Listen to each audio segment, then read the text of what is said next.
जो प्राकृतिक चीजें हैं, पर्वत, पठार, है ना, मैदान, जितनी भी चीजें हैं, उन सब का चित्रण या निरूपण, ग्राफिकल फॉर्म में उसका रिप्रेजेंटेशन, ये किस में होता है? भूगोल। चाहे वो जलवायु हो, है ना, किसी स्पेसिफिक, किसी विशेष क्षेत्र की जलवायु, पर्वत, पठार, मैदान, या कोई भी भूभाग का ग्राफिकल फॉर्म में रिप्रेजेंटेशन, इसको क्या बोलते हैं? भूगोल कहते हैं, है ना। चित्रण या निरूपण, वो भूगोल कहलाता है। ठीक, तो सबसे पहले हम लोग इसमें देखेंगे, पहले एक इंट्रोडक्शन पार्ट में, कि ग्लोब में जो पृथ्वी है, ठीक है, उस पृथ्वी में कौन कौन सी रेखाएं हैं, है ना, किन किन रेखाओं में उनको बांटा गया है, ठीक, और क्यों। सबसे पहले तो यहां पर देखो, सबसे पहले हम लोग देखेंगे भूमध्य रेखा। भूमध्य रेखा, इसको कहा जाता है इक्वेटर। क्या बोलते हैं? इक्वेटर। सेकंड हम लोग देखेंगे कर्क रेखा। कर्क रेखा, इसको बोलते हैं tropic of Cancer. Tropic of Cancer. Third मकर रेखा। मकर रेखा, ट्रॉपिक ऑफ कैप्रिकॉर्न।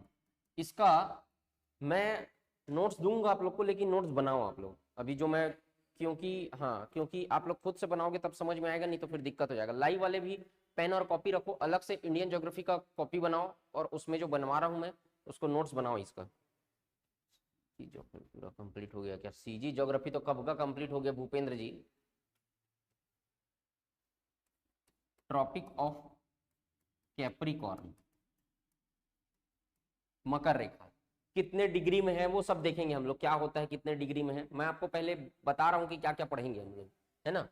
चौथा, ठीक, इसके बाद हम लोग देखेंगे आर्कटिक वृत्त, आर्कटिक सर्कल, अंटार्कटिक वृत्त, अंटार्कटिक सर्कल, और हम लोग देखेंगे मानक समय रेखा। मानक समय रेखा, ग्रीनविच रेखा भी इसी के अंतर्गत आएगा। जीएमटी, ग्रीनविच मीन टाइम, और इसी को बोला जाता है भारत में अगर कहीं बोलेंगे तो इंडियन स्टैंडर्ड टाइम। तो ये सब रेखा को हम लोग इसी में देखेंगे, है ना। ग्रीनविच मीन टाइम क्या है, ग्रीनविच रेखा, और उसी तरीके से भारत में भी इंडियन स्टैंडर्ड टाइम है, भारतीय मानक समय रेखा जिसको बोलते हैं, ठीक है, तो वो सब देखेंगे। और हम लोग देखेंगे एक और है इसमें, अंतरराष्ट्रीय तिथि रेखा, इंटरनेशनल डेट लाइन। 7वां पॉइंट है अंतरराष्ट्रीय, अंतरराष्ट्रीय तिथि रेखा। तिथि रेखा, इंटरनेशनल डेट लाइन, है ना, इसी को बोलते हैं international date line. Date line, ये जो है एकदम बेसिक है इंडियन ज्योग्राफी का, समझ में। अगर ये आप समझोगे तभी आप लोग को क्लाइमेट कंडीशन समझ में आएगा और आगे की चीजें समझ में आएगी। ये 7 चीजों को बेसिक पॉइंट है, इसको समझना बहुत जरूरी है आपको, ठीक। ये पहले समझ लेते हैं, कई सारे सवाल यहां से बनते हैं, एक एक लाइन वाले व्यापम में तो खासकर बनते ही हैं, ठीक है। तो इसको पहले देखते हैं, सबसे पहले इन 7 पॉइंट पे अपन बात करेंगे। चलो, तो सबसे पहले हम लोग देखते हैं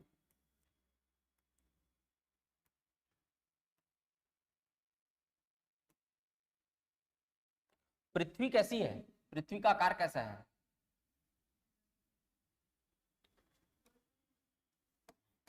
कैसी है पृथ्वी?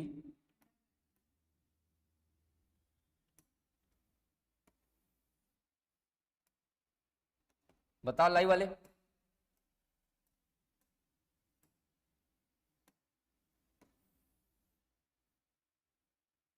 चपटी है पृथ्वी।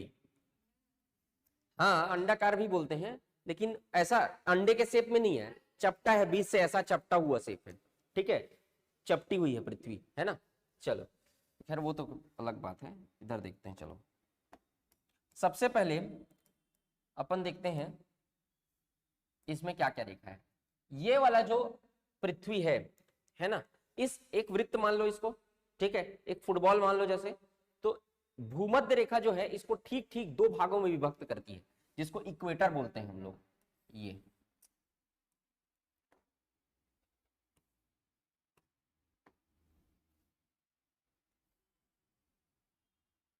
मेरे साथ साथ बनाते चलेंगे ना आप लोग, ठीक। ये जो है इक्वेटर, इसको बोलते हैं इक्वेटर, यानी भूमध्य रेखा। भूमध्य रेखा, भूमध्य रेखा जो है वो पृथ्वी को दो भागों में विभक्त करती है। तो ये एक गोला है, तो ये जो ऊपर वाला जो साइड है उसको बोलेंगे उत्तरी गोलार्ध, और दक्षिण वाले साइड को बोलते हैं दक्षिणी गोलार्ध। नॉर्दर्न हेमिस्फीयर और साउदर्न हेमिस्फीयर, दो हेमिस्फीयर में डिवाइड करती है पृथ्वी को भूमध्य रेखा, उत्तरी गोलार्ध और दक्षिणी गोलार्ध, ठीक। तो ये हो गया आपका भूमध्य रेखा। भूमध्य रेखा पृथ्वी के ठीक ठीक बीच में खींची गई एक काल्पनिक रेखा है। That all are the imaginary lines, this all the lines are the and all the circles are the imaginary circle and imaginary line. काल्पनिक रेखाएं हैं, ऐसा नहीं है कि चाक पेंसिल पेन पकड़ के खींचा गया है उसको, ये नहीं है ना। इमेजिनरी लाइन है, चीजों को ऑब्जर्व करने के लिए खींचा गया है। क्यों खींचा गया बताऊंगा मैं अभी, है ना। पहले समझ लेते हैं कि क्या है, ठीक। तो ये देख रहे हैं आप लोग इक्वेटर, एकदम सिंपल सा डेफिनेशन है। इक्वेटर पृथ्वी के ठीक ठीक बीच में खींची गई एक काल्पनिक रेखा है जो पृथ्वी को दो भागों में विभक्त करती है। That is northern hemisphere and southern hemisphere, उत्तरी गोलार्ध एंड दक्षिणी गोलार्ध, ठीक। तो ये हो गया भूमध्य रेखा, इसमें कोई रॉकेट साइंस नहीं है जिसको और समझेंगे अपन, ठीक। दूसरा है कर्क रेखा।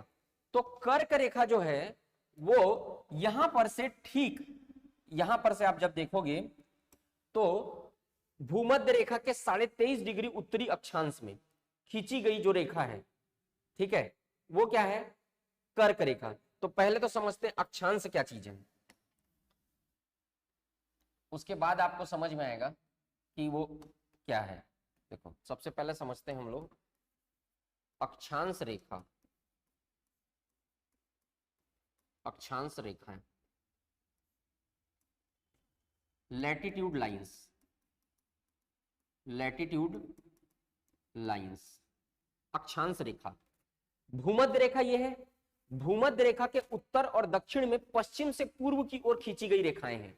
पश्चिम से पूर्व मान के चलो, ये क्या है, पृथ्वी है, ये पेन जो है वो पृथ्वी है, तो इसके चारों ओर ऐसे सर्कल में खींची गई क्या है, इमेजिनरी लाइन से काल्पनिक रेखाएं हैं क्या, ये अक्षांश रेखा, लैटिट्यूड लाइन किस ओर खींची गई है, पश्चिम से पूर्व की ओर। मतलब यहां पर से आप देखो ये ऐसा खींचा गया है, ये देखो, ये दिख रहा है ना लाइव वालों को। तो यहां पर ये जो लाइंस है, यहां पर अलग अलग लाइंस खींची गई हैं, तो इस पूरे पृथ्वी को चारों ओर से ऐसे घेर रही हैं। ऐसा नहीं है, चारों ओर से ऐसे यहां पर क्या बनाए हुए, जैसे शनि ग्रह का छल्ला देखे हो ना, उसी तरीके से क्या है, ऐसा खींचा गया है क्या, अक्षांश रेखाएं, लैटिट्यूड लाइंस। तो ये चारों ओर घेरे हुई है पृथ्वी को, है ना। तो यहां पर अक्षांश रेखाएं पश्चिम से पूर्व की ओर घेरे हुए, ये याद रखना।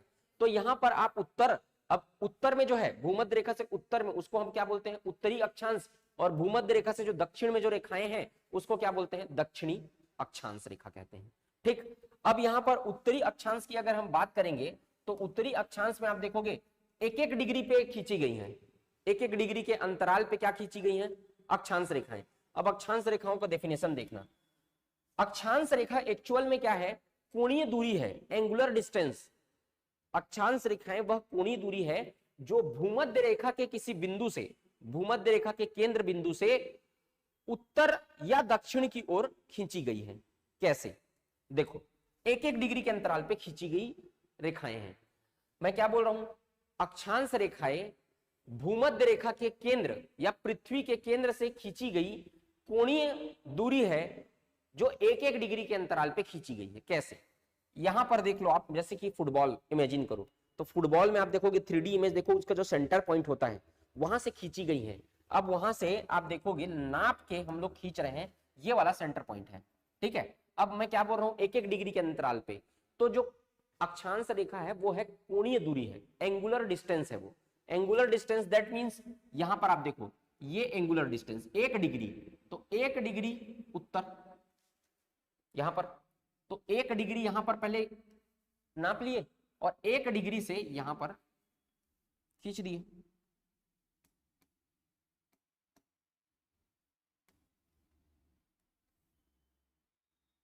हो गया 1 डिग्री। उसी तरीके से सेम यहां पर 2 डिग्री नापे, 2 डिग्री खींच दिए, 3 डिग्री नापे, 3 डिग्री खींच दी। मतलब एक एक डिग्री, दोनों के बीच एक एक डिग्री का गैप, तो यहां से 3 डिग्री हुआ ना, यहां से एक एक डिग्री का गैप। अब ये तो नहीं बना अक्षांश रेखा, इसको कैसे किए, जिस भी पॉइंट पे ये मिला उसको क्या करिए, मिला दिए इस तरीके से।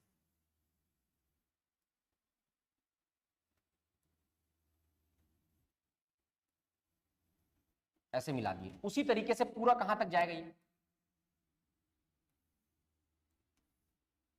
ठीक, समझ में आया? तो क्या है ये ऐसा डिस्टेंस नहीं है जो यहां से खींच के ऐसे हम नाप दिए हैं, ये एंगुलर डिस्टेंस है। कोणीय दूरी क्यों बोलते हैं, क्योंकि कोण में माप के खींचा गया है ना, ये तो बाद में खींचा गया लाइन को, पहले तो क्या मापा गया, यहां से एंगल मापा गया, एंगल माप के, दैट इज, इसीलिए इसको बोलते हैं एंगुलर डिस्टेंस। अक्षांश रेखाएं क्या है, एंगुलर डिस्टेंस है, मतलब कोणीय दूरी से मापते हैं उसको। 1 डिग्री का लाइन 1 डिग्री नापे और 1 डिग्री का लाइन क्या किया, पूरा सर्कल बना दिए उसको, ठीक। अब यहां पर देखना 2 चीज और, कि ये जो है ये that is called north pole, north pole उत्तरी ध्रुव जिसको बोलते हैं, क्या बोलते हैं, उत्तरी ध्रुव, और that is called south pole, south pole दक्षिणी ध्रुव, दक्षिणी ध्रुव। 2 केंद्र, जो पृथ्वी का जो ऊपरवासी चोटी है वो क्या है, ध्रुव है ना, तो 2 ठो ध्रुव है। तो आप मुझे ये बताओ कि सबसे बड़ी, अब इधर भी ऐसी करेंगे, 1 डिग्री मापेंगे, 1 ठो खींच देंगे, 2 डिग्री मापे ऐसा खींच देंगे, ऐसा खींच देंगे। अब आप मुझे ये बताओ कि यहां पर अक्षांश रेखा, सबसे लंबी अक्षांश रेखा कौन सी है, सबसे पहले देखते हैं कुल अक्षांश रेखा, कुल अक्षांश रेखाएं, टोटल कितने ठो अक्षांश रेखाएं खींची जाएंगी। यहां पर आप देखो ये टोटल जो है वो 180 डिग्री, 180 हुआ, 180, 90 इधर खींचा जाएगा और 90 तो इधर आएगा, क्योंकि यहां तक कितना बने, ये 1 हो गया, 2 हो गया, 3 हो गया, ऐसी जाके 90 डिग्री तक का लाइन बनेगा ना, तो 90 डिग्री तक खिंचाएगा, 90 ठो लेखा, तो 90 ठो खिंचाया किधर, ऊपर में, और 90 ठो खिंचाया किधर, नीचे में, तो 90 प्लस 90, और 1 ठो इक्वेटर भी तो है, इक्वेटर जो रहता है भूमध्य रेखा हमारा, वो भी एक अक्षांश रेखा है, वो भी क्या है, एक लैटिट्यूड लाइन है। तो 90 और 90 ऊपर नीचे खींचे, और बीच में एक अक्षांश रेखा कौन सा है, भूमध्य रेखा भी एक अक्षांश रेखा ही है, ठीक है, तो उसको भी एक अक्षांश रेखा मानते हैं, मतलब एक, तो टोटल कितने ठो अक्षांश रेखाएं हैं,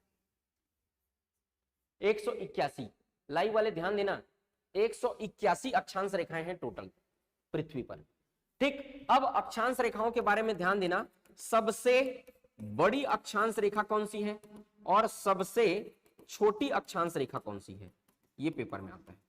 सबसे बड़ी अक्षांश रेखा कहां पर होगी, बताओ देख के, मैडम आप इधर ध्यान दो, थोड़ा इधर भी ध्यान देना ना, लिख रहे हो तो। सबसे बड़ी अक्षांश रेखा कौन सी होगी, यहां पे देख लो, सबसे लंबा वाला कौन सा दिख रहा है, भूमध्य रेखा, तो भूमध्य रेखा जो होगी, और भूमध्य रेखा भी मैंने क्या बताया, अक्षांश रेखा है, तो भूमध्य रेखा जो है वो सबसे बड़ी क्या है, अक्षांश रेखा है। और जो सबसे छोटी अक्षांश रेखा है वो कौन सी होगी, यहां पर आप देखो, यहां पर जाते गए सबसे छोटा अक्षांश रेखा एक बिंदु के समान होगा, जो पोल पे होगा, एक नॉर्थ पोल पे भी और एक साउथ पोल पे भी। तो ध्रुव पर जो होगे, ध्रुव पर जो अक्षांश रेखा बनेगी वो एक पॉइंट, एक डॉट के समान बनेगी, और इसी को क्या बोलते हैं, सबसे छोटी अक्षांश रेखा है। तो टोटल अक्षांश रेखा की कितने टो बनेगी, 181। सबसे बड़ी अक्षांश रेखा कौन सी रहेगी, इक्वेटर। सबसे छोटी अक्षांश रेखा कौन सी रहेगी, ध्रुव पर, पोल पर, है ना। तो ये है अक्षांश रेखा। अब देखो ध्यान देना, यहीं पर से इतना सारा अक्षांश रेखा खींच दिए हम लोग। अब इसी एक अक्षांश रेखा, इसी में से अब यहां पर 1-1 डिग्री पे खींचे हैं ना, अक्षांश रेखा को कितने की डिग्री पे खींचे हैं, हर 2 अक्षांश रेखाओं के बीच, हाँ इसको और ध्यान रखना, 2 अक्षांश रेखाओं के बीच की दूरी, 2 अक्षांशों के बीच की दूरी है 111 किलोमीटर। कितना है, 111 किलोमीटर। ये 2 अक्षांश हैं, हर 2 अक्षांशों के बीच 111 किलोमीटर का अंतर है। समझ में आया, किलोमीटर में, और डिग्री में अगर मापे तो कितने डिग्री का अंतर है, 1 डिग्री का, हर 1 डिग्री पर खींचे गई हैं, और 2 रेखाओं के बीच 111 किलोमीटर का अंतर है ना। अब इसी अक्षांश रेखा में आप देखोगे, एक अक्षांश रेखा जो 1 डिग्री 2 डिग्री 3 आगे जाते जाता है। अब इसी पर 23.5 डिग्री अक्षांश रेखा एक तो खींची गई है, मान लेता हूं मैं ये है वो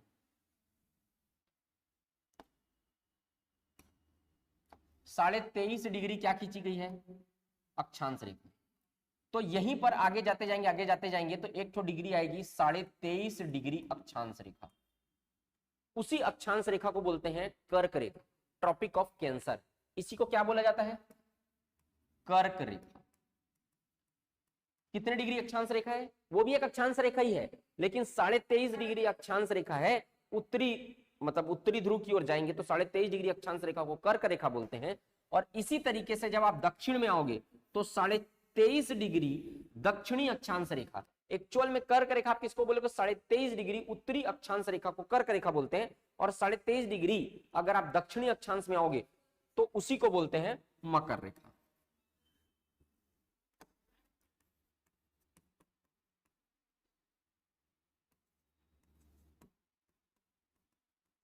मकर रेखा बोलते हैं, ठीक है।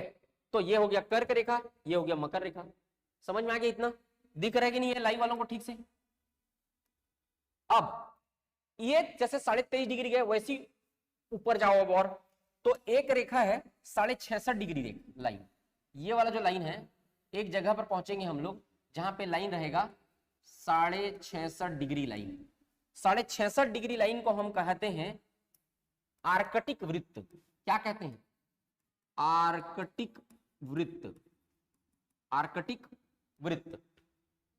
और वैसे ही 23.5 डिग्री दक्षिण, अगर कहीं 66.5 डिग्री ना आगे चले गए, 66.5 डिग्री लाइन जो है वो खिंचाया है, उसको कहा जाता है आर्कटिक सर्कल, आर्कटिक सर्कल। और 66.5 डिग्री दक्षिण उत्तरी अक्षांश रेखा क्या कहलाएगी, आर्कटिक वृत्त। और 66.5 डिग्री दक्षिणी अक्षांश जो है, मतलब ये वाला जो लाइन है 66.5 डिग्री दक्षिणी अक्षांश, 66.5 डिग्री, तो इसको बोलेंगे अंटार्कटिक सर्कल, अंटार्कटिक वृत्त। तो पेपर में आपको पूछेगा कि डिग्री दिया रहेगा, ये जो डिग्री लाइन है वो कौन सा वृत्त है। तो अगर कहीं 23.5 डिग्री दिया है, अगर अक्षांश भी देखना उत्तरी बोल रहा है कि दक्षिणी बोल रहा है, 23.5 डिग्री उत्तरी अक्षांश बोल दिया तो कौन सा, कर्क रेखा। 23.5 डिग्री दक्षिणी अक्षांश बोल दिया तो मकर रेखा। 66.5 डिग्री उत्तरी अक्षांश रेखा बोल दिया तो आर्कटिक वृत्त। 66.5 डिग्री दक्षिणी अक्षांश बोला तो अंटार्कटिक वृत्त। तो इस तरीके से ये पूरा जो है वो अक्षांश रेखाएं डिनोट होती है।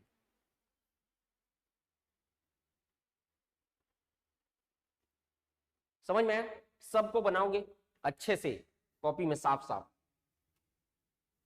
तो अब अगर कहीं मैं बोलूं यहां पर, तो अब बना लोगे सबको, यहां पे बताते चलो मेरे को। चलो यहां पे भूमध्य रेखा, इसी को क्या बोलते हैं, 0 डिग्री लाइन भी कहते हैं। क्या बोलते हैं, 0 डिग्री लाइन। ये 0 डिग्री लाइन अक्षांश है कि देशांतर है, अक्षांश रेखा है, ठीक। तो भूमध्य रेखा को बोलते हैं 0 डिग्री लाइन। हमको डिग्री को याद रखना है मेन, है ना। कर्क रेखा बताते चलो, 23.5 डिग्री, 23.5 डिग्री उत्तरी अक्षांश रेखा को ही क्या बोलते हैं हम लोग, कर्क रेखा। आपको पूछेगा कर्क रेखा क्या है, तो क्या बोलोगे, 23.5 डिग्री उत्तरी अक्षांश रेखा को कर्क रेखा कहते हैं, सिंपल डेफिनेशन, ठीक। मकर रेखा बताओ, दक्षिणी अक्षांश रेखा, दक्षिणी अक्षांश रेखा को क्या बोलते हैं, मकर रेखा बोलते हैं। ये मैं आपको बताया हूं, ये वाला जो रेखा है, ये अगर उत्तर में बोल दिया तो कर्क, और यही 23.5 डिग्री दक्षिण में बोल दिया मकर। अब आर्कटिक वृत्त, आर्कटिक सर्कल, ये क्या है, कितना डिग्री लाइन है, 66.5 उत्तरी की दक्षिणी।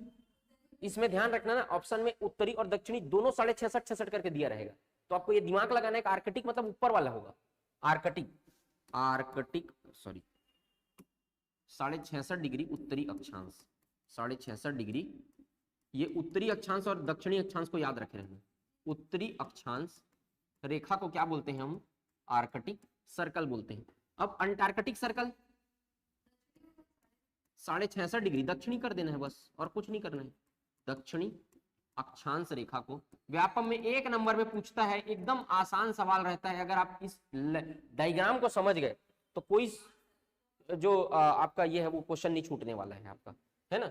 तो ये हो गया क्या आपका उत्तरी अक्षांश रेखा और ये दक्षिणी अक्षांश रेखा, यानी Arctic circle and Antarctic circle, है ना। अब इसको समझेंगे, अभी पहले इसको समझो। पहले यहां पर तक किसी को डाउट है क्या, बताओ, लाइव वालों को बताओ, अच्छे से समझ में आ गया सब।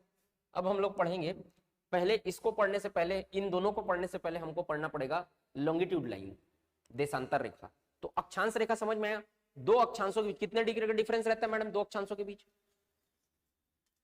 कितने डिग्री का अंतर रहता है, 1 डिग्री। किलोमीटर में 111 किलोमीटर का अंतर रहता है दो अक्षांशों के बीच। सबसे लंबी अक्षांश रेखा भूमध्य रेखा, सबसे छोटी अक्षांश रेखा ध्रुवों पर जो अक्षांश रेखा। टोटल कितनी अक्षांश रेखा रहती है, 181, 90 ऊपर 90 नीचे और एक खुद भूमध्य रेखा यानी इक्वेटर लाइन। 0 डिग्री लाइन किसको बोलते हैं, भूमध्य रेखा को बोलते हैं। 23.5 डिग्री उत्तरी अक्षांश रेखा कर्क रेखा, 23.5 डिग्री दक्षिण अक्षांश रेखा मकर रेखा, है ना। 66.5 डिग्री उत्तरी अक्षांश रेखा आर्कटिक सर्कल, 66.5 डिग्री दक्षिण अक्षांश रेखा अंटार्कटिक सर्कल। क्लियर, एकदम क्लियर। आगे बढ़े, लाइव वाले हाँ ना कुछ बोला करो फटाफट, जितने लोग लाइव हो। समझ में आ रहा है नहीं आ रहा है, यहाँ पे पता चलना चाहिए ना भाई।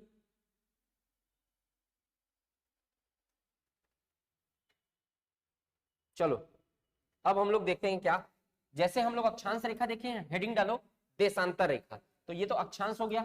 अब हम लोग देखेंगे देशांतर रेखा। प्रॉपर नोट्स बनना चाहिए, मैं जो बनवा रहा हूं उसको मैं चेक करूंगा।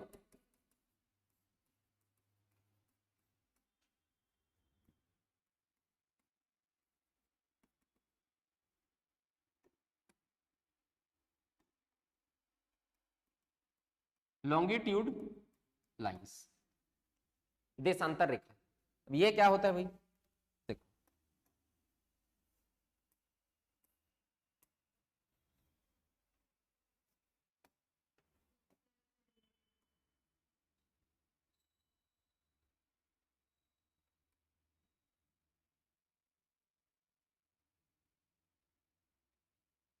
देखो कर्क रेखा क्या है, सॉरी जो अक्षांश रेखा था, जो लैटिट्यूड लाइन था, वो मैंने क्या बताया, ऐसा सर्कल में से खींचा गया है। तो वो अक्षांश रेखा नाम रेखा है, नाम क्या है, लाइन, लेकिन वो लाइन है क्या, लाइन है क्या, लाइन नहीं, क्या है वो, सर्कल है ना। तो अक्षांश रेखा नाम में रेखा है, लेकिन है एक्चुअल में क्या, वो वृत्त, सर्कल, क्योंकि ऐसा चारों ओर सर्कुलर को घेरा हुआ है, ठीक। लेकिन यहां पर देशांतर रेखा नाम भी रेखा है और है भी ये रेखा ही। क्यों क्यों बोल रहा हूं कि ये रेखा ही है, क्योंकि ध्यान दो, क्योंकि ये जो यहां पर क्या है, नॉर्थ पोल, नॉर्थ पोल, यहां पे क्या है, साउथ पोल। तो नॉर्थ पोल से हम लाइन खींचना चालू करते हैं और साउथ पोल में हम लाइन को लाके खत्म कर देते हैं। साउथ पोल, नॉर्थ पोल से खींचना चालू करते हैं, साउथ पोल में लाइन को खत्म कर देते हैं। नॉर्थ पोल से फिर लाइन खींचना चालू करते हैं, साउथ पोल में खत्म कर देते हैं। यहां पे हम लोग सर्कल खींच रहे हैं क्या, नहीं खींच रहे हैं, तो क्या खींच रहे हैं, लाइन खींच रहे हैं। तो इसीलिए अक्षांश रेखाएं, अक्षांश रेखाएं इसके पहले जो पढ़े हुए, रेखा न होकर क्या है, वृत्त है, सर्कल है। और देशांतर रेखाएं सर्कल नहीं होकर क्या है, लाइन है, ठीक है। क्योंकि ये यहां खत्म हो रहे, यहां चालू कर रहे हैं, यहां खत्म कर दे रहे हैं, और वो तो खत्म ही नहीं होता, अनंत है, ठीक है, वो पूरा खींचते ही रहता है। तो यहां पर ये है, इसी तरीके से और ये खींच लो, इसी तरीके से और खींच लो, देख लो आप, ये पूरा ऐसा जाएगा, समझ में आ रहा है, ये पूरा इधर भी जाएगा और ये इधर भी जाएगा, ठीक। तो ये है, यहां पर बीच में है आपका इक्वेटर। तो अब अक्षांश रेखाओं को भूल जाओ, यहां पे हम लोग को सिर्फ देशांतर पढ़ने हैं, ठीक। तो देशांतर रेखाओं का डेफिनेशन अगर कहीं चाहो तो क्या होगा, देशांतर रेखाएं वह रेखाएं हैं जो उत्तरी ध्रुव से शुरू होकर दक्षिणी ध्रुव में खत्म होती है। Latitude longitude lines are the lines which starts from north pole and ends to south pole, ठीक। शुरू होके कहां हो जा रहा है, खत्म हो जा रहा है, उत्तर से दक्षिण की ओर खींची गई रेखाएं हैं, ठीक है। जबकि अक्षांश रेखा कौन से किस किस दिशा की ओर था? अक्षांश रेखा किस दिशा की ओर खींचा गया था? हाँ, पश्चिम से पूर्व की ओर खींचा गया सर्कल था, ऐसा ऐसा है ना, पश्चिम से पूर्व की ओर बढ़ा। अब ये हो गया क्या? देशांतर रेखाएं। देशांतर रेखाएं, अब इसमें भी हम लोग सेम पढ़ेंगे, यही वाला जो पढ़े थे, क्या कुल देशांतर रेखा, सबसे बड़ा सबसे छोटा, वही वाला पढ़े। तो अब मेरे को बताओ कि कुल देशांतर रेखा की संख्या कितनी होगी? कुल देशांतर रेखा कितनी होगी? जो मैथ्स यहां पर मैथमेटिकल कैलकुलेशन है, एक जो सर्कल होता है कितने डिग्री का होता है? 4 डिग्री। सर्कल कितने डिग्री का एंगल बनता है एक सर्कल में? लाइव वाले बताओ जल्दी, ये लोग को भी बताने दो, बताओ बताओ जल्दी लाइव वाले। अब ये भी जो है ना, ये जो आपका, हाँ ठीक है, विकास जी का सही आंसर, सबसे पहले आया विकास का आंसर। अब देखो ये जो लाइन है देशांतर रेखा, वो भी एक एक डिग्री के गैप में खींची गई है, समझ में आ रहा है? कितने डिग्री के गैप में? एक एक डिग्री के गैप में। एक सर्कल में कितने डिग्री का एंगल बनता है? 360 डिग्री, 360 डिग्री। तो चूंकि वो एक एक डिग्री में खींची गई है, तो टोटल देशांतर रेखा की कितने होगी? एक एक डिग्री में खींची गई तो 360 होगी। तो कुल देशांतर रेखा की संख्या 360, काउंटिंग में है ना 360, क्योंकि 360 जो है वो सर्कल है। ठीक, अब यहां पर देखेंगे सबसे बड़ी देशांतर रेखा, सबसे बड़ी देशांतर रेखा कौन सी होगी? अच्छा, यहां पर ना सबसे बड़ी सबसे छोटी नहीं देखते, दो देशांतर, इसमें देखना पड़ता है हमको कि दो देशांतर रेखाओं की सबसे लंबी दूरी, सबसे दो देशांतर रेखाओं के भी सबसे ज्यादा लंबाई कहां, सबसे ज्यादा दूरी कहां पे होगी? ये देखो यहां पे, ये देख रहे हो, ऐसा है, ऐसा बना हुआ है। यहां पर मेरे को बताओ कि सबसे ज्यादा लंबा वाला देशांतर रेखा कौन सा होगा? ये वाला होगा, लास्ट वाला। तो यहां पर ये जो ये वाला इक्वेटर, ये वाला जो पास वाला, ये इसको जो दो देशांतर रेखाओं के मध्य बोल रहा हूं, सबसे छोटा जो सबसे कम दूरी है वो कहां पे होगा? भूमध्य रेखा पर होगा। यहां पर मैं बोल रहा हूं दो देशांतर रेखाओं के बीच सबसे अधिक दूरी कहां पे होगी?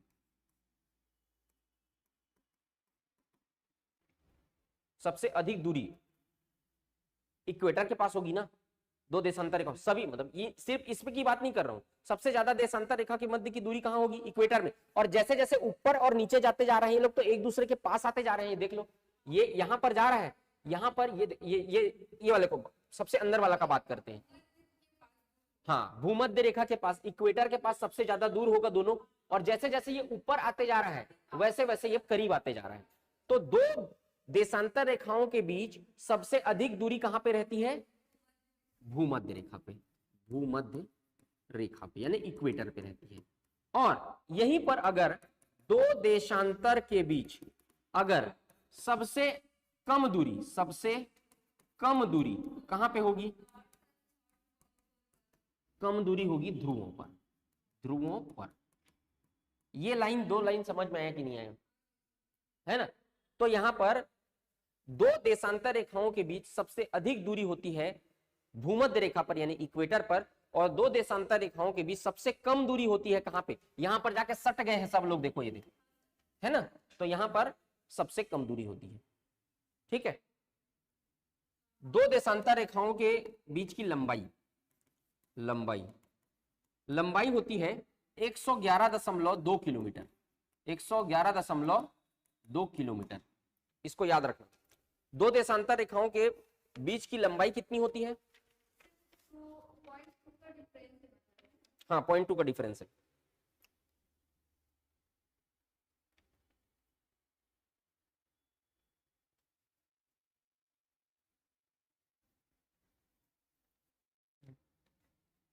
तीन 2 किलोमीटर होती है, 111.32 किलोमीटर। कहां पर? विषुवत रेखा पर लंबाई, विषुवत रेखा पर। विषुवत रेखा किसको बोलते हैं? इसी को बोलते हैं भूमध्य रेखा या 0 डिग्री लाइन या विषुवत रेखा। तो यहां पर आप मेरे को बताओ, यही भाई बाकी जगह आप डिस्टेंस कैसे आकलन करोगे, तो कम होते जा रहा है ना। आप डिस्टेंस को यहां पर एक्यूरेट नाप सकते हो कहां पे, क्योंकि भूमध्य रेखा पे दो अक्षांश रेखाओं के बीच हर दो अक्षांश रेखाओं के बीच सबसे एक्यूरेट डिस्टेंस होगा, एग्जैक्ट एग्जैक्ट, है ना। इसीलिए यहीं पर मापते हैं। तो आपको बोलोगे लंबाई भूमध्य रेखा पर, भूमध्य रेखा पर दो अक्षांशों के बीच की लंबाई कितनी होती है, 111.32 किलोमीटर होती है। अब आप बोलोगे यहां कितना होता है, तो उसको नहीं नापना है, हमको उस जगह को नापना है जहां पर हर दो भूमध्य रेखा के बीच की लंबाई क्या होती है, सेम होती है। तो वो याद रखना है, इसी को भूमध्य रेखा बोला जाता है, इसी को 0 डिग्री लाइन बोला जाता है, इसी को इक्वेटर बोला जाता है, इसी को विषुवत रेखा भी बोला जाता है। क्या बोला जाता है, विषुवत रेखा बोला जाता है। तो भूमध्य रेखा पर दो देशांतर रेखाओं के बीच की लंबाई कितनी होती है, दूरी कितनी होती है, लंबाई नहीं दूरी, दो देशांतर रेखाओं के बीच की दूरी 111.32 किलोमीटर। दो अक्षांश रेखाओं के बीच की दूरी कितनी होती है, 111 किलोमीटर, है ना। तो ये याद रखना, ये पॉइंट समझ में आया। अब देखो क्लियर है लाइव वालों को, अब ध्यान देना, देशांतर रेखाएं एक्चुअल में खींची क्यों गई है। देशांतर रेखाएं जो हैं, अब देखो यहां पे देशांतर रेखाएं जो हैं उससे समय का निर्धारण किया जाता है, that is a time line. देशांतर रेखाएं जो हैं उससे टाइम का निर्धारण किया जाता है। अब देखो यहां पर आप एक रेखा खींची गई है जिसको बोला जाता है, अब यहां पर एक, अब बोल दिए कि अब ये पृथ्वी है पूरा, तो यहां पर टाइम को कैसे मापोगे, हर जगह का टाइम कहां से नापोगे, एक रेफरेंस पॉइंट लेना पड़ेगा, उसके हिसाब से हम देखेंगे कि टाइम आगे है कि पीछे है, क्योंकि हर जगह तो समय कैसे रहेगा, अलग अलग रहेगा। तो एक हमने क्या लिया, रेफरेंस पॉइंट लिया कि अब पूरे पृथ्वी का जो समय मापा जाएगा वो इस रेफरेंस पॉइंट से अगर कहीं इधर रहा, आगे रहा तो बोल देंगे इतना घंटा आगे है, और उस रेफरेंस पॉइंट से कि पीछे रहा तो बोल लेंगे कि पीछे इतना घंटा पीछे। तो घड़ी को अपना क्या कर लेगा आदमी, आगे पीछे कर लेगा, तो समझ में आ जाएगा कि हम कहाँ हैं, किस जोन में है। ठीक, तो इसीलिए पृथ्वी पे खींची गई एक काल्पनिक रेखा, क्या खींचा गया, इसी को बोलते हैं ग्रीनविच रेखा, ग्रीनविच लाइन, क्योंकि वो लंदन के ग्रीनविच शहर से खींची गई है। अब लंदन का ग्रीनविच शहर कुछ यूरोपियन कंट्री में यहां पे आता है, मान के चलो।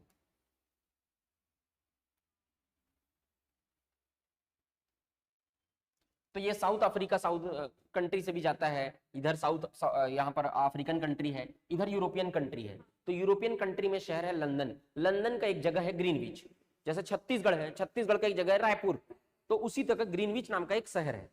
ठीक है, वहीं से वो लाइन गई है।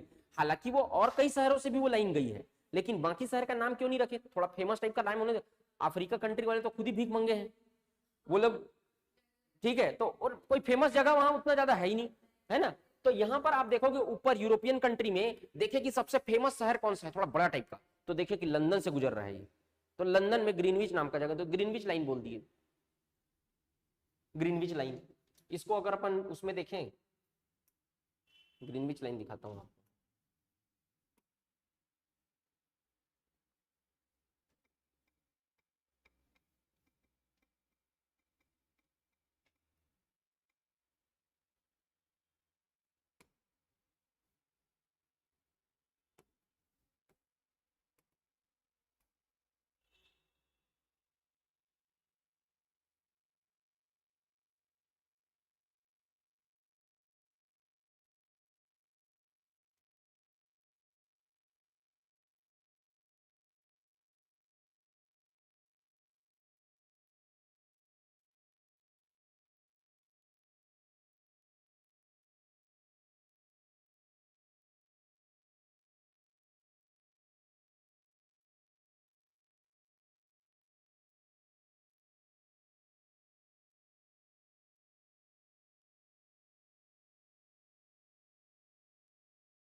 क्लियर नहीं आ रहा है, यही लाइन है ग्रीनविच लाइन, ये एक लाइन है जो यहाँ पर लंदन से गया हुआ है, ग्रीनविच लाइन, ये वाला जो लाइन है ऐसा। ठीक, अब ये कई जगह से बैंड है क्योंकि एक देश में दो पार्ट में डिवाइड नहीं करना था उनको, तो ये बहुत ज्यादा डीप हो गया, उतना ज्यादा आपको पढ़ने का जरूरत नहीं, बस इतना ध्यान रखो कि इसी तरीके से ग्रीनविच लाइन खींचा गया है, यहाँ पर वो लंदन के ग्रीनविच शहर से गया हुआ है ना। चलो अब यहाँ पे इसी को ग्रीनविच, अब देखते हैं पहले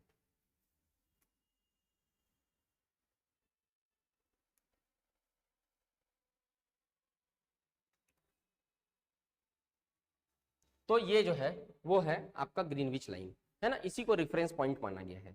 अब यहां पर से ये ग्रीनविच लाइन को क्या मान लिए, 0 डिग्री देशांतर रेखा, 0 डिग्री देशांतर रेखा मान लिए, 0 डिग्री देशांतर रेखा, 0 डिग्री लॉन्गिट्यूड लाइन मान लिए। अब यहां पर 0 डिग्री मान लिए, तो जैसे जैसे हम पूर्व की ओर बढ़ते जाएंगे, पूर्व की ओर बढ़ेंगे तो उसको क्या बोलेंगे भाई, अक्षांश रेखा था ये, उत्तर की ओर जाते थे उसको क्या बोलते थे, उत्तरी अक्षांश रेखा, तो पूर्व की ओर बढ़ेंगे उसको क्या बोलेंगे, पूर्वी देशांतर बोलेंगे, पूर्वी देशांतर। और पश्चिम की ओर 0 डिग्री लाइन से हम जाएंगे तो उसको क्या बोलेंगे, पश्चिमी देशांतर रेखा, देशांतर रेखा। ठीक, पूर्व की ओर जाते जाएंगे उसको क्या बोलेंगे, पूर्वी देशांतर, और पश्चिम की ओर, तो यहां पर जैसे है 0 डिग्री लाइन, ये वाला जो है मान लो मैं मान लेता हूं 1 डिग्री लाइन, ये वाला कितना डिग्री लाइन, 1 डिग्री देशांतर, पूर्वी रहेगा कि पश्चिमी रहेगा, ये इधर ध्यान दो, ये 1 डिग्री लाइन है, पूर्वी देशांतर बोलेंगे पश्चिमी देशांतर बोलेंगे, अरे इधर है ना पूर्व, 0 डिग्री लाइन ये है, इसके पूर्व में है 1 डिग्री, तो क्या बोलेंगे इसको, पूर्वी देशांतर बोलेंगे। इसको क्या बोलेंगे, 2 डिग्री पूर्वी देशांतर लाइन, उसके बाद आगे जो रहेगा उसको 3 डिग्री पूर्वी देशांतर लाइन। उसी तरीके से इधर जो जाएगा वो टोटल कितना कितना जगह पे जाएगा, वो 180 ठो पूर्वी देशांतर लाइन रहेगा, टोटल 360 डिग्री है, बीच में खींचा गया है, तो इधर कितना ठो रहेगा, तो पूर्वी देशांतर कितना ठो लाइन है, 180 ठो लाइन आएगा, 1-1 डिग्री के अंतराल में। और उसी तरीके से इसको क्या बोलेंगे, 1 डिग्री पश्चिमी देशांतर रेखा, 2 डिग्री पश्चिमी देशांतर रेखा, 3 डिग्री पश्चिमी देशांतर रेखा। उसी तरीके से पश्चिमी देशांतर कितना ठो रहेगा, 180 इधर रहेगा, 100 तभी तो 360 होगा ना टोटल, तो टोटल कितना ठो पूर्वी देशांतर रेखा कितना ठो है, और 180 पश्चिमी देशांतर, तो टोटल 180 180 है ना। अब देखो टाइम का निर्धारण कैसे करते हैं इससे, देखो यहां पर 0 डिग्री लाइन है, अब यहां पर 1 डिग्री लाइन होगा, तो 1 डिग्री लाइन में कितने मिनट का अंतर होगा, है ना, कैसे निर्धारण करेंगे। अब देखो यहां पर ध्यान से मान के चलता हूं मैं कि टोटल सर्कल कितना है 360 डिग्री, 360 डिग्री, तो पृथ्वी क्या है 24 घंटा, है ना, दिन और रात कैसे होता है, देखो ये सन है, ये सन है, इसके चारों ओर पृथ्वी क्या कर रही है, चक्कर लगा रही है, और पृथ्वी क्या लगा रही है, खुद भी ऐसा घूम रही है, तो सूर्य की ओर चूंकि चारों ओर ऐसा चक्कर लगा रही है पृथ्वी, इसके कारण यहां मौसम में परिवर्तन होता है, क्योंकि सूर्य की प्रकाश किरण अगर उत्तरी गोलार्ध पे ज्यादा पड़ेगा तो उत्तरी गोलार्ध में गर्मी पड़ेगी और दक्षिणी गोलार्ध में ठंड का मौसम होगा, क्योंकि जहां पर सूर्य की किरण सीधी पड़ती है, अब यहां पर सूर्य है, अब पृथ्वी क्या कर रहा है, ऐसे चक्कर लगा रहा है सूर्य के, तो आप मुझे बताओ कि यहां पर है सूर्य, है ना, यहां पर, अब पृथ्वी अगर ऐसा आ रहा है, ऐसा ऐसा, तो सूर्य का जो लंबवत किरण है वो किस साइड पड़ रहा है, उत्तरी गोलार्ध में पड़ रहा है कि दक्षिणी गोलार्ध में पड़ रहा है, सीधा किरण उत्तरी पे पड़ रहा है, और तिरछा किरण कहां पड़ रहा है, दक्षिणी गोलार्ध पे पड़ रहा है तिरछा किरण, तो सीधा किरण कहां पड़ रहा है, ऐसे जब आ रहा है पृथ्वी तो ऊपर उत्तरी गोलार्ध पे पड़ रहा है, तो उत्तरी गोलार्ध पे क्या होगा, गर्मी होगा, ठीक है, और दक्षिणी गोलार्ध पे तिरछा पड़ रहा है, तिरछा पड़ रहा है मतलब दूर जा रहा है ना, तो दूर जा रहा है मतलब दक्षिणी गोलार्ध पे क्या होगा, ठंडी होगा कुल मिला के। तो ऐसे जो पृथ्वी सूर्य के चक्कर लगा रही है उसके कारण पृथ्वी पर क्या हो रहा है, गर्मी और ठंडी, मौसम में परिवर्तन हो रहा है, और पृथ्वी अपने अक्ष पर भी तो घूम रही है ऐसे, तो ऐसे घूम रही है, इसके कारण से क्या हो रहा है, जो सिरा, जो देश, ये जो देश दिख रहे हैं सब आपको, जो देश पृथ्वी के सूर्य किरण के सामने आ रहे हैं वहां पे क्या हो रहा है, दिन हो रहा है, और जो पीछे में है वहां रात, अंधेरा। तो दिन और रात होने का कारण क्या है, पृथ्वी का अपने अक्ष पर घूमना, अपने एक्सिस पे रोटेशन, ऐसे जो पृथ्वी घूम रही है इसके कारण से क्या हो रहा है, और पृथ्वी दो तरीके से घूम रही है, एक तो अपने एक्सिस पे भी घूम रही है और एक सूर्य के भी चारों ओर ऐसे रोटेशन कर रही है, ये रोटेट कर रही है। तो इसके कारण से क्या हो रहा है पृथ्वी पर, जलवायु परिवर्तन, सॉरी मौसम में परिवर्तन हो रहा है। जो सर्दी गर्मी बरसात देखते हो आप, उसके कारण वो उसका रीजन क्या है, पृथ्वी सूर्य के चारों ओर चक्कर लगा रही है। इसके कारण पृथ्वी पर अलग अलग देशों में मौसम में परिवर्तन होता है और पृथ्वी अपने एक्सिस पे घूम रही है, जिसके कारण से पृथ्वी पर क्या होता है, दिन और रात होता है। क्लियर? ये जलवायु वाले में और इसको डिटेल में मैं समझाऊंगा। अब यहां पर चूंकि पृथ्वी क्या हो रही है, ऐसा रोटेट कर रही है, ऐसे रोटेट कर रही है एक्सिस पे, तो पूरा 24 घंटा रोटेट करने में कितना डिग्री घूम रही है पृथ्वी? 24 घंटा का दिन होता है ना, 24 घंटा का दिन होता है, 24 ऐसा 24 घंटा, तो 1 डिग्री मतलब पूरा एक बार घूमने में 360 डिग्री कवर करती है, तो 360 डिग्री घूमने में कितना टाइम लग रहा है उसको? 24 घंटे का टाइम लग रहा है। 24 घंटे में कितना घूम रही है? 360 degree. 360 degree is equal to 24 घंटे। 24 घंटे को मिनट में बदलो, 1440 मिनट आएगा। 1 घंटे बराबर 60 मिनट, 24 घंटे बराबर 1440 मिनट। 360 डिग्री घूमने में कितना मिनट का समय लग रहा है? 1440 मिनट। तो 1 डिग्री घूमने में कितने मिनट का समय लगेगा? 1440 डिवाइडेड बाई 360। 0 से 0 काटो, इसको काटो, 4 मिनट। तो 1 डिग्री घूमने में कितना मिनट का समय लगता है? 4 मिनट। समझ में आया? 360 डिग्री घूमने में 1440 मिनट, तो 1 डिग्री घूमने में कितना मिनट का समय लग रहा है? 4 मिनट। मतलब अगर हम इस 0 डिग्री लाइन से पूर्वी गोलार्ध की ओर पूर्वी देशांतर की ओर जाते हैं, तो इधर का जो है प्लस होता जाता है, क्योंकि आगे जा रहे हैं। क्यों प्लस होगा? यहां पे देखो, ये है आपका एक्चुअल, यहां पर क्या है? 0 डिग्री लाइन। यहां पर क्या है बोला मैं? 0 डिग्री लाइन। मतलब इसी को क्या बोलते हैं? 0 डिग्री देशांतर लाइन, ग्रीनविच लाइन, ग्रीनविच रेखा बोलते हैं इसी को।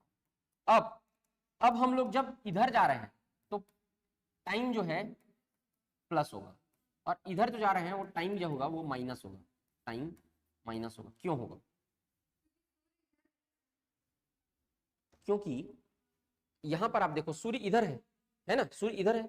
अब इधर हम लोग जा रहे हैं, ये जैसे कि मान लो जाए इक्वेटर, यहाँ पे आप ग्रीनविच लाइन देखेंगे तो ये वाला ग्रीनविच लाइन है, ये तो 180 डिग्री लाइन है। यहाँ पर से गया है ग्रीनविच लाइन, ये आप लोग को नहीं दिखेगा यहाँ पर से। तो आप अगर कहीं इधर जा रहे हैं तो सूर्य कहाँ है? इधर है। सूर्य कहाँ है? इधर है। तो इधर जा रहे हो, इसका मतलब ये हो रहा है कि आगे बढ़ रहे हैं। मतलब इधर पहले दिन होगा ना, बाद में इधर तो रात रहेगा, फिर ऐसे घूमते जाएंगे तो इधर दिन हो जाएगा, इधर तो अलग अलग। तो इधर इसीलिए क्या होगा? टाइम प्लस होता है ना। दाहिने साइड जाते जाओगे आप तो क्या होगा? टाइम प्लस होगा, और बाएं साइड ऐसे जाओगे तो टाइम माइनस होगा। तो यहां पर आप मेरे को बताओ 1 डिग्री उत्तर। अब यहां पर मैं मान के चलता हूं, यहां पर बजे हैं 12, यहां पर बजे हैं 12, तो 1 डिग्री पूर्वी देशांतर रेखा पे कितना बजा होगा? 0 डिग्री लाइन है, 0 डिग्री लाइन ग्रीनविच लाइन, वहां पर बजे हैं दोपहर के 12। तो आप मुझे बताओ 1 डिग्री लाइन पे कितना टाइम हुआ होगा? पूर्वी देशांतर पे की बात कर रहा हूं, प्लस करेंगे तो 12 बज के 4 मिनट हुआ रहेगा।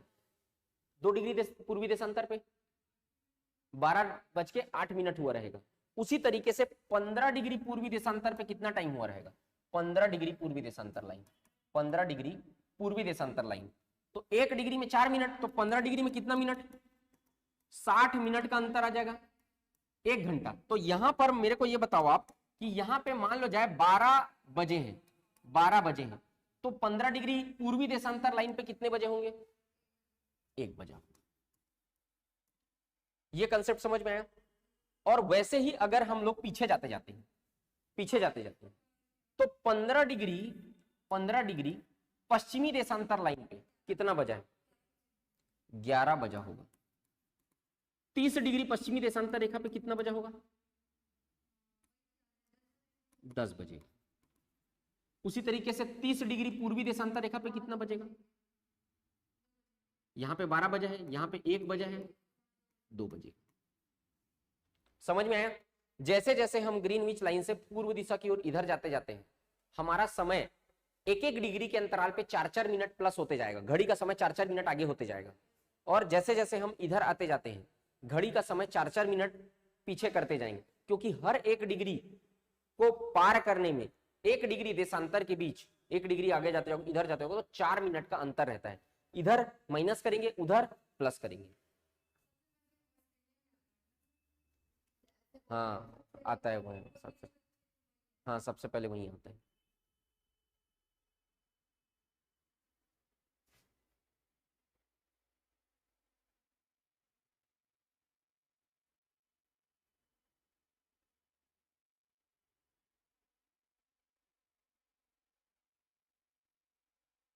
पृथ्वी अपने अक्ष पर 24 घंटे में घूमती है, तो सूर्य का चक्कर कब कैसे लगा लेती है? ये अनंत क्या है और अनंत के क्यों है? क्या अनंत के आगे भी कुछ है? ये क्या सवाल है? पृथ्वी अपने अक्ष पर 24 घंटे में घूमती है, तो सूर्य का चक्कर कब और कैसे लगा लेती है?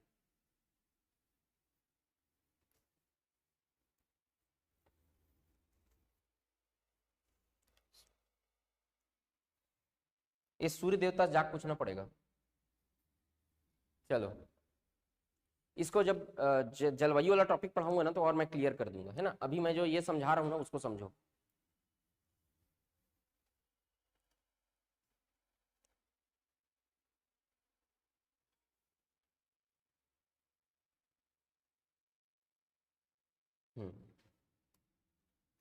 तो ये समझ में आया? तो अब देखो और क्या है इसमें।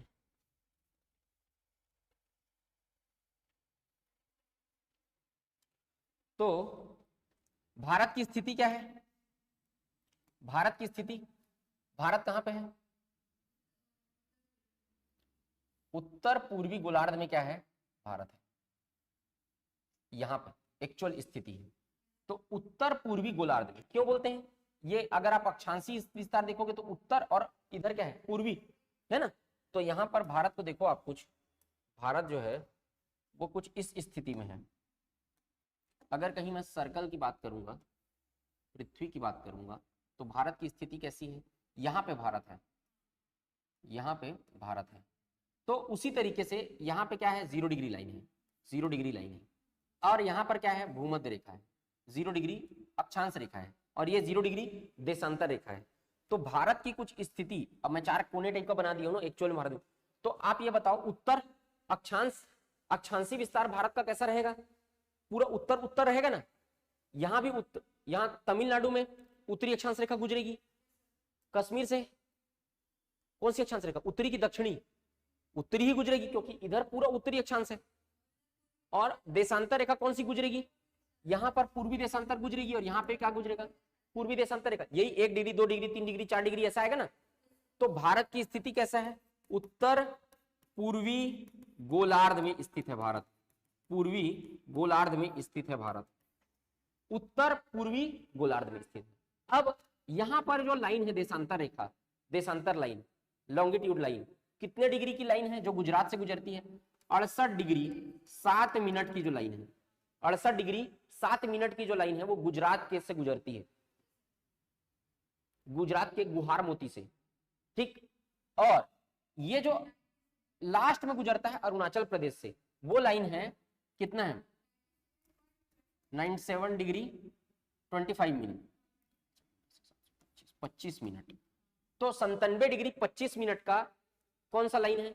तो यहां पर अगर देखेंगे 68 डिग्री 7 मिनट। अब बताओ, पूर्वी देशांतर एक पश्चिमी देशांतर लाइन है, पूर्वी देशांतर, पूर्वी देशांतर से लेकर कितना डिग्री लाइन? 97 डिग्री 25 मिनट पूर्वी देशांतर। तो देशांतरी विस्तार कितना हुआ भारत का? 68 डिग्री 7 मिनट पूर्वी देशांतर से क्या? 97 डिग्री 25 मिनट पूर्वी देशांतर। और ये कौन सा विस्तार हो गया भारत का? देशांतरी विस्तार, लॉन्गिट्यूडनल, है ना। और अक्षांशी विस्तार की बात करेंगे तो कौन सा अक्षांश रेखा यहां से गुजर रहा है? तमिलनाडु से 8 डिग्री 4 मिनट से लेकर यहां पर कितना है?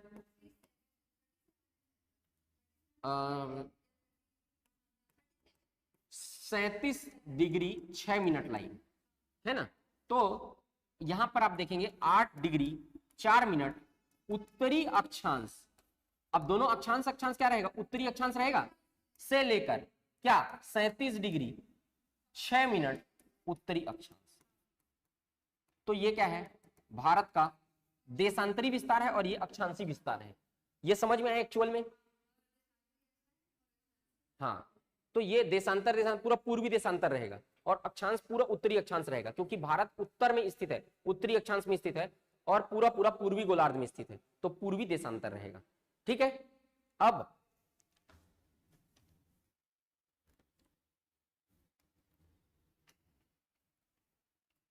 यहां पे ध्यान देना,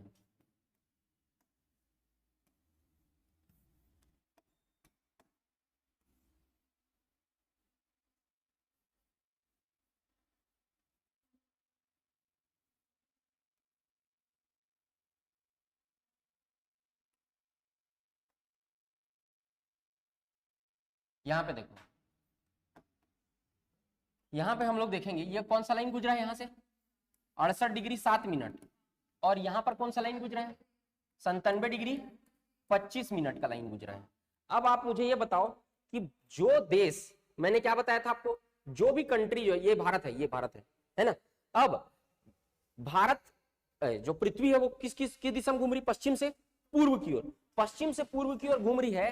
तो भारत का ये वाला जो हिस्सा है, मान लो जाए ऐसा घूम रहा है भारत।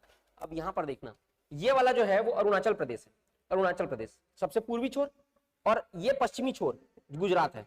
अब आप देखना ऐसे घूम रहा है, ऐसे घूम रहा है, ठीक है।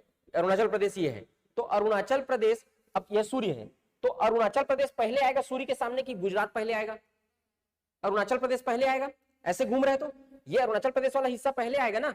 अब यहां पर देखो ये टोटल कितने देशांतर का अंतर है इन दोनों के बीच, मतलब भारत के पूर्वी छोर और पश्चिमी छोर में कितने देशांतर रेखाओं का अंतर है 68 डिग्री। इन दोनों को माइनस करो, 97 में 68 माइनस करोगे आपको मिलेगा 30 डिग्री, 30 ठो देशांतर रेखा का अंतर है। मतलब सूर्य की किरण को अरुणाचल प्रदेश में पहले पहुंचेगी और अरुणाचल प्रदेश उसके बाद अरुणाचल प्रदेश में पड़ गया, अभी गुजरात में नहीं पड़ा है।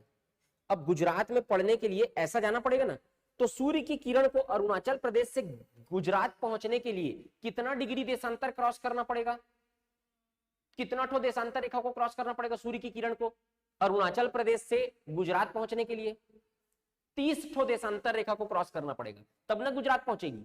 तो 30 देशांतर रेखा को क्रॉस करेगी, इसका मतलब 30 देशांतर रेखा में समय का अंतर कितना हो जाता है 30, एक देशांतर में 4 मिनट, तो अब इसको माइनस करो 120 मिनट, मतलब 2 घंटे। तो सूर्य की किरण को अरुणाचल प्रदेश से गुजरात पहुंचने में कितना समय लगेगा 2 घंटे। इसलिए अरुणाचल प्रदेश में 2 घंटे पहले दिन होता है, सूर्य की किरण पहुंचती है 2 घंटे पहले दिन होता है, और गुजरात में दिन 2 घंटे बाद होता है। यह समझ में आया कि नहीं। अरुणाचल प्रदेश में जिस देश में देश के जिस छोर में सूर्य की किरण पहले पड़ेगी, यहाँ पे देख रहे हो ऐसे घूमते आ रहा है पृथ्वी, पश्चिम से पूर्व दिशा घूम रहा है। अब सूर्य की किरण सामने पड़ गए, अरुणाचल प्रदेश में पहले पड़ा ना, अभी गुजरात में कहां पड़ा है, अब ऐसे पलट के जब गुजरात जाएगा तब उसमें पड़ेगा। तो अब गुजरात में पड़ने के लिए 30 डिग्री का क्रॉस करना पड़ेगा सूर्य को, सूर्य की किरण को, तो 30 डिग्री पार करने में 120 मिनट का अंतर आ गया। इसलिए गुजरात और अरुणाचल प्रदेश के समय में 30 डिग्री का क्या होता है अंतर होता है, दिन होने के समय में, सूरज उगने के समय में।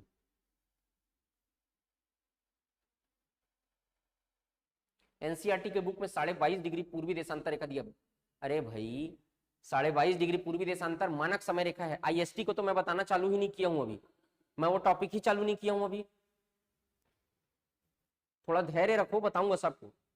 अभी मैं ग्रीनविच मीन टाइम को फोकस कर रहा हूं, जीएमटी फोकस किया हूं, और जीएमटी फोकस करने के बाद मैं इसके अंतर बता रहा हूं मैं आपको, अभी तो मैं आईएसटी बताया ही नहीं हूं। चलो ये कॉन्सेप्ट समझ में आया, ये एक अलग कॉन्सेप्ट में बताया आपको। पूछता है पेपर में कि अरुणाचल प्रदेश में पहले दिन होता है और गुजरात में बाद में दिन होता है 2 घंटा बाद, क्यों और कितना अंतर होता है दोनों के दिन होने के समय में, 2 घंटे का अंतर होता है, वो कॉन्सेप्ट समझाया मैं आपको। ठीक, तो ये हो गया आपका एक और कॉन्सेप्ट। अब देखना ध्यान से, अब हम लोग पढ़ेंगे क्या, टाइम क्या हो गया, ये अक्षांश और देशांतर रेखाएं खींची क्यों गई हैं? अब देखो यहां पर ये पृथ्वी है, ठीक। मुझे किसी भी पॉइंट पर आपको मान लो जाए कि ये बताना है कि जलवायु जो है वो इस देश का ऐसा है, मतलब मान के चलो मैं बताना चाह रहा हूं अमेरिका की जलवायु ऐसी है, ठीक। तो मैं आपको तो बता दूंगा, मैप में पॉइंट करके बता दूंगा, मैप देखो, मैप ये अमेरिका है, यहाँ की जलवायु ऐसी है।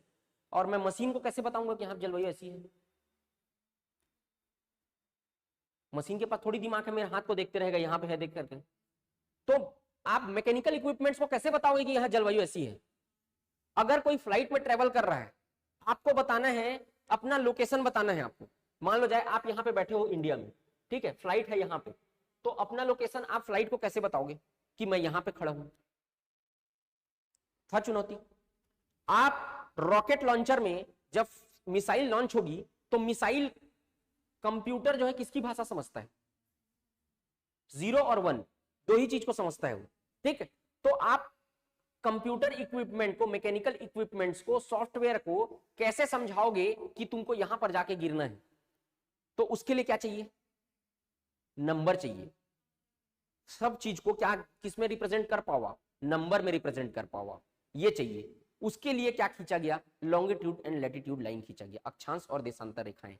अब आपको मान लो जाए एक मिसाइल यहां से लॉन्च हो रहा है, एक मिसाइल यहां से लॉन्च हो रहा है, अब उसको मैं फीड करना है मेरे को कि यहीं जा गिरना है करके, तो मैं क्या बता दूंगा उसको? ये 0 डिग्री लाइन, ये 0 डिग्री लाइन, ये 1 डिग्री, ये 2 डिग्री, ये 3 डिग्री, ये 4 डिग्री। मान लो जाए मैं मान के चल रहा हूं ये 4 डिग्री लाइन, 4 डिग्री उत्तरी अक्षांश, और ये जो लाइन है वो 0 डिग्री लाइन, ग्रीनविच लाइन। उसके बाद यहां पर 1 degree, 2 degree, 3 degree, 4 degree, 5 degree line. तो मैं उसको बता दूंगा 4 डिग्री उत्तरी अक्षांश और 4 डिग्री पूर्वी देशांतर, या कोई भी एक क्या दे दूंगा, एक ब्लॉक। इसमें क्या होता है, ये ब्लॉक डिसाइड होता है, ये वाला जैसे ब्लॉक है, ये वाला ब्लॉक है, तो यहां पर उस मैं बोल दूंगा आपको जाके गिरना है 97 डिग्री 25 मिनट में जाके, और 97 डिग्री बोल दूंगा 98 डिग्री 2 मिनट, इन दोनों के बीच जाके ब्लास्ट करना है। या मैं बता दूंगा सीधा 97 डिग्री 25 मिनट में जाके ब्लास्ट करना है। तो सीधा जाके कहां गिरेगा वो? 97 डिग्री, उसके दिमाग में फीड हो गया ना, 97 डिग्री 25 मिनट पूरा फीड है, फट से जाके वहीं गिर जाएगा। मुझे किसी के बारे में, जलवायु के बारे में डिसाइड करने की, जलवायु वहां जलवायु कैसी है, तो उस स्पेसिफिक देशांतर रेखा और अक्षांश रेखा के बीच की जलवायु को मैं पूरा क्या करूंगा? बता दूंगा। इस देशांतर और इस अक्षांश रेखा के बीच की जलवायु ऐसी होती है। अब उस अक्षांश और देशांतर रेखा के बीच जो जो देश आते हैं उसकी जलवायु ऐसी रहेगी। समझ में आ रहा है आपको कि क्यों देशांतर कहां काम आता है? तो कोई भी अगर मिसाइल लॉन्च करना है, कहीं भी का जलवायु को बताना है, तो उसको इसी अक्षांश और देशांतर रेखाओं के माध्यम से वहां की जलवायु, वहां के लोकेशन, वहां क्या कैसा है, उसको देशांतर और अक्षांश रेखाओं के बीच क्या किया जाता है? फीड किया जाता है। फ्लाइट भी उड़ती है ना, तो वो इसी की भाषा समझती है। इतने डिग्री लैटिट्यूड और इतने डिग्री लॉन्गिट्यूड में वो देश स्थित है, तो यही मेरे को जाना है, तो वो उसका जो रडार रहेगा वो इसी की भाषा समझता है, तो वो वहीं जाएगा, आपको वहीं लेके जाएगा, और उस लोकेशन पे है ना। अब हम 97 डिग्री 25 मिनट में कहीं गिराएंगे? थोड़ा सा 96 डिग्री पे ले आएंगे ना, पाकिस्तान में गिरेगा। और याद रखना, सौभाग्यशाली हो कि 97 डिग्री 25 मिनट में पैदा हुए हो। 97 डिग्री कहां गया वो इंडिया का मैप? ये 97 डिग्री 68 डिग्री 7 मिनट से 97 डिग्री 25 मिनट। गनीमत है कि 68 डिग्री 7 मिनट से 97 डिग्री 25 मिनट के बीच पैदा हुए हो। अगर थोड़ा भी इधर हो जाता तो जहां पैदा होते वहां पर भूखमरी की समस्या है, अभी भी कुछ नहीं है वहां। तो ये 68 डिग्री 7 मिनट, तो अगर कहीं, मैं वही बता रहा हूं, अगर इधर या इधर थोड़ा बहुत भी ऊपर नीचे हो जाते ना तो खत्म थे। ठीक है, तो उसी को लोकेट करने के लिए 68 डिग्री 7 मिनट से पहले अगर ये करना है तो फिर तो वो चीज को उसको बता दिया जाता है, उसमें फिर हो जाता है। और जियोग्राफिकल लोकेशन, जलवायु का बताना है, अगर रिप्रेजेंट करना है, तो वो जो थेमेटिकल मैप होता है, 3 प्रकार का मैप होता है, पॉलिटिकल मैप, थेमेटिकल मैप, और एक मैप होता है जो जलवायु को रिप्रेजेंट करता है।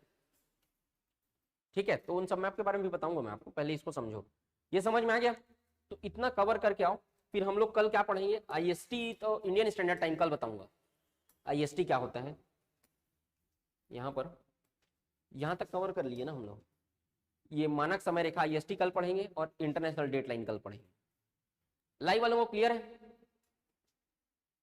कोई डाउट थोड़ी है, पूछो, फिर एंड करूंगा आज।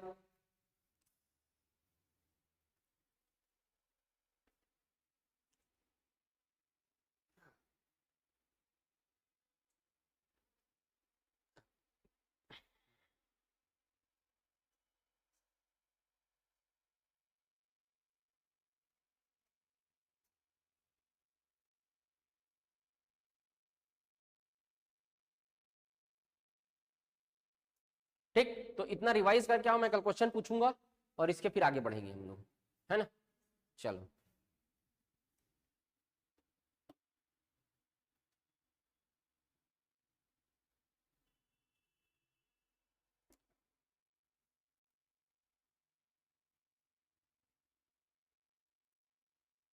हाँ रिया जी, हिस्ट्री के बाद इसके बाद है।